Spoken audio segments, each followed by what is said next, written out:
everyone, Joe from Starling Cycles here, and I'd like to introduce a brand new bike, which is the Tellum. So the Tellum is a mullet bike, but it's a 27.5-inch front wheel with a 29-inch rear wheel. Recently I released the Twist, which was a 29 front, 27.5-inch rear, and I talked a lot about gyroscopic stability. I talked about how the bigger wheels are stable, they track better, they don't necessarily carry speed better, but they track, they hold their line better, and that's what gives you the speed. And I applied the science of that to the big front wheel, thinking, well, the smaller rear wheel is more manoeuvrable because it's got less gyroscopic stability.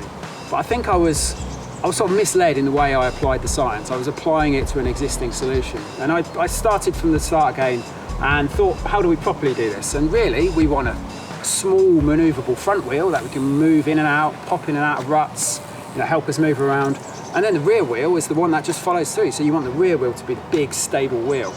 So we've been testing this bike for a few months now, and it rides amazingly. I'm loving it. So really, I'm making it available to my customers. It's a very easy mod for us to make in the workshop. We've got all the capabilities set up. One thing to note, there's no geometry compromises with this bike. It has the same geometry as a swoop front, 64 head angle, correct bottom bracket drop, and then the longer stays, the 445 stays in the Murmur. So there's no geometry compromises. It rides great. Yeah, let's buy one. I hope the bike industry follows suit and understands that instead of using marketing, if we apply proper science to problems, we get the proper solution. So next year I'm imagining, well, maybe even a world champion racing this bike.